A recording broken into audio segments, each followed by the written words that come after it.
บริษัทลาวโตโยต้าได้สร้างขึ้นในปี 1992 ภายใต้ชื่อบริษัทลาวโตโยต้าบริการจำกัด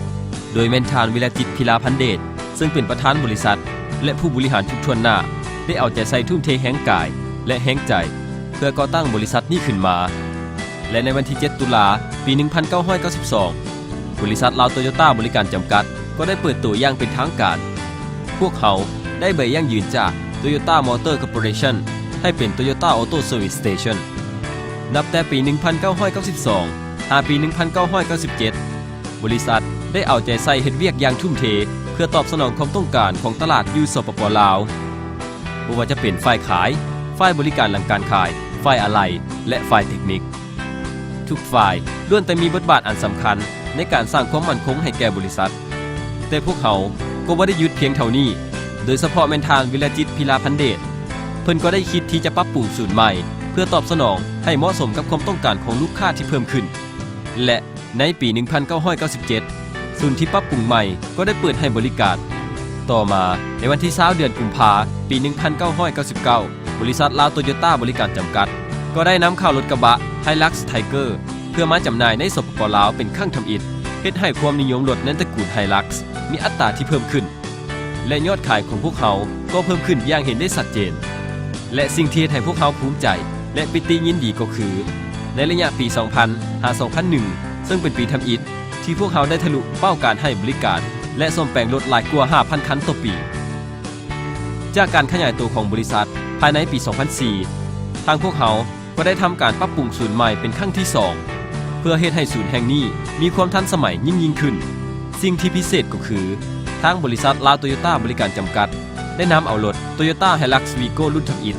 ซึ่งเป็นรถยอดนิยมอันดับหนึ่งของคนลาวเฮาเข้าสู่สปป.ลาวอย่างเป็นทางการในวันที่ 17 เดือนธันวาคม ปี 2004 จากการขยายตัวอย่างต่อเนื่องและยอดขายที่เพิ่มขึ้นของบริษัทในวันที่ 17 เดือนตุลาคม ปี 2005 บริษัทลาวโตโยต้าบริการจำกัดก็ได้รับความไว้วางใจจากบริษัท Toyota Motor ประเทศไทยแต่งตั้งให้พวกเขาเป็นตัวแทนจำหน่ายและศูนย์บริการมาตรฐานอย่างเป็นทางการโดยมีทานเข็มซาด พิลาพันเดช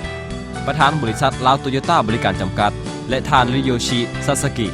ประธาน Toyota Motor ประเทศไทยได้ร่วมเซ็นสัญญาแต่งตั้งในครั้งนั้นหลังจากนั้นต้นปี 2006 ทานวิรจิต พิลาพันเดชก็ได้ถูกแต่งตั้งเป็นประธานที่ปรึกษากิตติมศักดิ์หรือแชร์แมน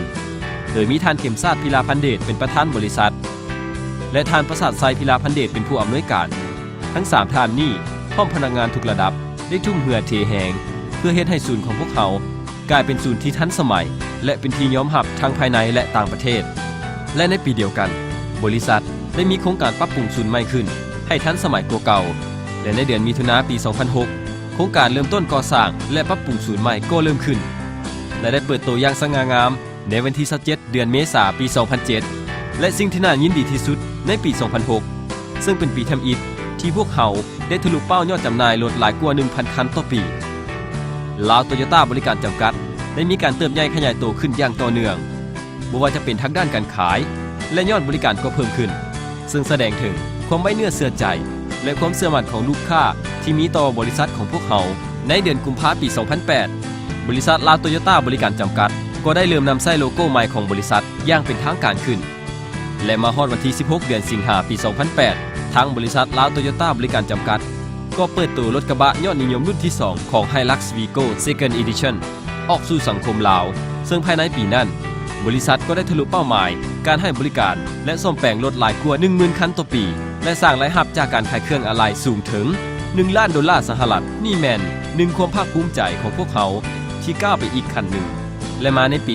2009 บริษัทก็ได้สร้างประวัติศาสตร์หน้าใหม่โดยมียอดจำหน่ายรถหลายกว่า 2,000 คันต่อปีมาฮอดปี 2012 ลาวโตโยต้าบริการจำกัดก็ได้สืบต่อการขยายตัวไปอีกก้าวหนึ่งโดยการเปิดตัวสาขาแห่งใหม่ขึ้นที่บ้านนาแหเมืองสีโคตะบองนครหลวงเวียงจันทน์ในวันที่ 7 เดือนตุลาคม ปี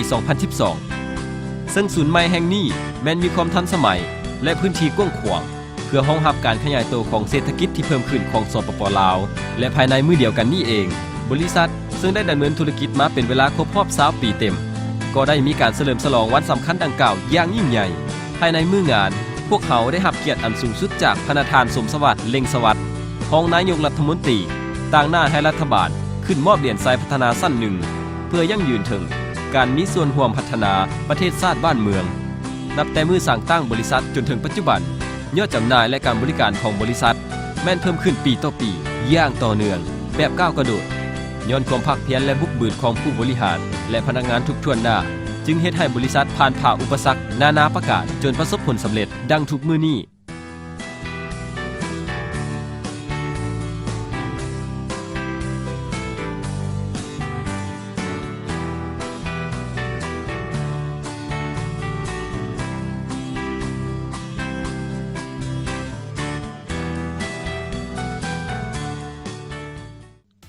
เคียงคู่กับผลสำเร็จการดำเนินงานทางบริษัทก็บ่เคยละเว้นเวียกงานช่วยเหลือสังคมต่างๆบ่ว่าจะเป็นการให้ความช่วยเหลือประกอบส่วนเข้าในกิจกรรมของแขนงการภาครัฐในการเคลื่อนไหวเวียกงานองค์กรช่วยเหลือสังคมในแขนงต่างๆและอุปถัมภ์เวียกงานกีฬามหาชนด้วยดีตลอดมาและในมื้อนี้วันที่ 7 ตุลาปี 2014 ก็เป็นอีกบัตรก้าวหนึ่งที่บริษัทจะสืบต่อขยายตัวอย่างบ่หยุดยั้งโดยการเปิดตัวศูนย์จำหน่ายและบริการหลังการขายอย่างเป็นทางการที่แขวงจำปาสักโดยมีชื่อว่าบริษัทลาวโตโยต้าภาคใต้จำกัดศูนย์บริการใหม่แบ่งเป็น5พื้นที่หลักพื้นที่ที่1แม่นพื้นที่จำหน่ายรถใหม่ของโตโยต้าทุกรุ่นพื้นที่ที่2แม่นพื้นที่การบริการลูกค้าซ่อมแปลงพื้นที่ที่3แม่นพื้นที่เวิร์กช็อปซ่อมแปลงมาตรฐานของโตโยต้าพื้นที่ที่4แม่นพื้นที่ BP บริการซ่อมแปลงสีรถและตัวถังพื้นที่ที่5แม่นพื้นที่ VDQI กวดเช็คมาตรฐานรถใหม่ก่อนจำหน่ายให้ลูกค้าทั้ง5พื้นที่นี้แม่นอนอยู่ในพื้นที่ทั้งหมด 8,346 ตารางเมตรลาวโตโยต้าบริการจำกัดมาถึงปัจจุบันนับว่าเป็นเวลา22ปีว่ารวมแล้วตลอดระยะเวลาดังกล่าวพวกเขาได้มีการปรับปรุงและยกระดับคุณภาพทางด้านการจำหน่ายและบริการเป็นทุกระยะมาโดยอิงใส่แนวทางแบบแผนพัฒนาเศรษฐกิจสังคมของประเทศเฮาเนื่องในโอกาสครบรอบ22ปีบริษัทลาวโตโยต้าบริการจำกัดจะสืบต่อพัฒนาบริษัทควบคู่ไปกับการเจริญเติบโตของประเทศชาติของพวกเขา